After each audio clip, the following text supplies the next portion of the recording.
हिंदी ई tools, यह एक बहुत बड़ा विषय है और लोगों में बहुत असमंजस है कि हिंदी ई टूल्स क्या है।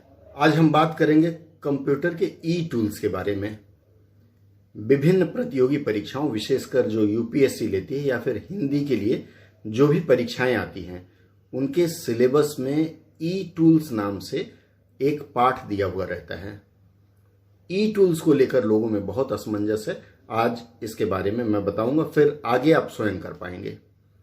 देखिए, ई का मतलब होता है इलेक्ट्रॉनिक, इलेक्ट्रॉनिक का मतलब होता है कंप्यूटर से जुड़ी हुई चीजें, और टूल्स का मतलब होता है उपकरण, अर्थात कंप्यूटर से या कंप्यूटर वाले जितने भी उपकरण हैं उनके बारे में जानकारी।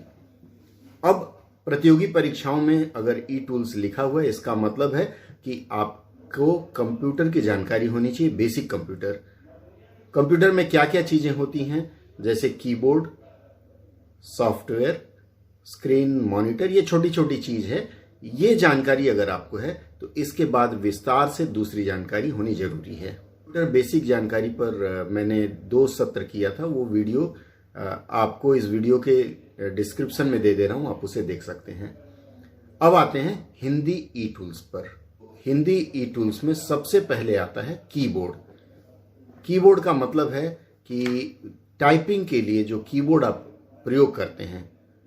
एक कीबोर्ड है जो ASDF आता है, वो अंग्रेजी में, हम लोग अंग्रेजी के कीबोर्ड का ही प्रयोग करते हैं, अंग्रेजी के की प्रेस करते हैं और वह हिंदी में बदल जाता है। कीबोर्ड में मूलतः 3 प्रकार के कीबोर्ड का हम प्रयोग करते हैं। सबसे पहला है फोनेटिक, जैसे आप लिखे मामा, MAMA, मामा लिखा आपने और वह हिंदी में म में आ की मात्रा, मो में आ की मात्रा मामा बन गया। अगर आपने रमेश लिखा RAMESH, वह रमेश बन गया, इसे फोनेटिक कहते हैं।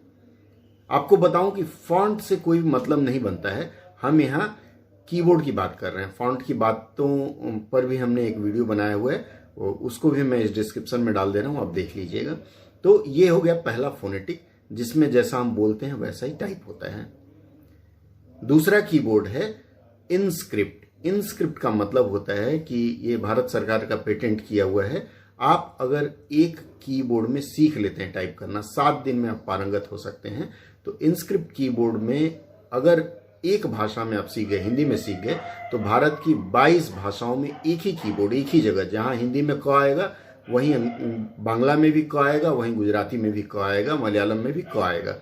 इस तरह से वह इनस्क्रिप्ट है और वह पूर्णतः वैज्ञानिक है।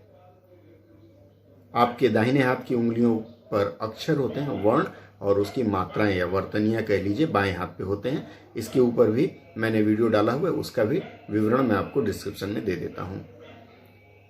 तीसरा कीबोर्ड है, वह है आपकी कृतिदेव, या उसे कहते हैं हम लोग रेमिंगटन। जैसे पुराने जमाने में रेमिंगटन आता था, गोदरेज आता था, जैसे टाइपराइटर आते थे, उनके कीबोर्ड का प्रारूप। लेकिन उनके कीबोर्ड में सबसे बड़ी दिक्कत है कि उनका कीबोर्ड अगर आप प्रयोग करते हैं, कृतिदेव में वो टाइपिंग होती है, उसके लिए आप विशेष सॉफ्टवेयर की जरूरत होती है, और जहां आप टाइप करके भेजते हैं फाइल, वहां उनके पास वो सॉफ्टवेयर होना जरूरी, नहीं तो आपको सॉफ्टवेयर भेजना पड़ता है। ये 3 तरह के कीबोर्ड हो गए। अब आते हैं हिंदी के सॉफ्टवेयर। हिंदी के सॉफ्टवेयर में विशेष अंतर कुछ नहीं है अंग्रेजी के सॉफ्टवेयर से, सॉफ्टवेयर सारे वही होते हैं। हिंदी में बस ये होता है कि आपका एक यूनिकोड, जो भी फॉन्ट है वो यूनिकोड समर्थित हो। फॉन्ट सॉफ्टवेयर में आता है, उसमें मंगल है, फिर कोकिला है, अपराजिता है, इस तरह के कई सारे सॉफ्टवेयर हैं। उसके बाद फिर आगे बढ़ते हैं तो कन्वर्जन टूल होते हैं। कन्वर्जन मतलब जैसे मान लीजिए आपका कृतिदेव में है, कृतिदेव से आपको यूनिकोड में कन्वर्ट करना है, मतलब फॉन्ट कन्वर्जन टूल आता है, वो आप देख सकते हैं। इसके बाद कन्वर्जन के बाद आता है उसमें ट्रांसलेशन टूल्स। अब ट्रांसलेशन टूल्स में ऑनलाइन कई वेबसाइट हैं, जैसे IM ट्रांसलेट है, उसके बाद गूगल है, उसके बाद बिंग है, माइक्रोसॉफ्ट का बिंग है। इस तरह से कई आपको सॉफ्टवेयर मिलेंगे, कई आपको वेबसाइट मिलेंगे, कई ऐप मिलेंगे जिसमें आप हिंदी से अंग्रेजी या अन्य भाषाओं में अनुवाद करते हैं। तो यह ट्रांसलेशन टूल हो गया। तो आपको इन 4 चीजों के बारे में जानना है। सबसे पहला हो गया कीबोर्ड, कीबोर्ड के बाद हो गया फॉन्ट्स, फॉन्ट में फिर यूनिकोड कौन सा है, मतलब OTT होता है, ओपन टाइप फॉन्ट और ट्रू टाइप फॉन्ट।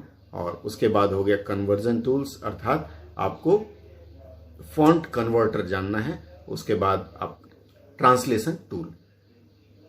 इतना करने के बाद फिर उसके बाद ऑफिस प्रोडक्टिविटी टूल्स, मतलब माइक्रोसॉफ्ट पे आप काम करते हैं। अमूमन लोग माइक्रोसॉफ्ट का ही प्रयोग करते हैं सॉफ्टवेयर, ऑपरेटिंग सॉफ्टवेयर, जैसे विंडोज है, ऑफिस है 2016, 14, 13, 7, इस तरह करके।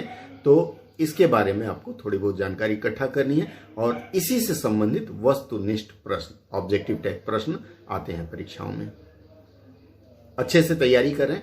बाकी वीडियो का विवरण मैं इस लिंक में दे दे रहा हूं। कोई संशय हो तो आप मुझे पिंग करें या फिर संदेश भेजें।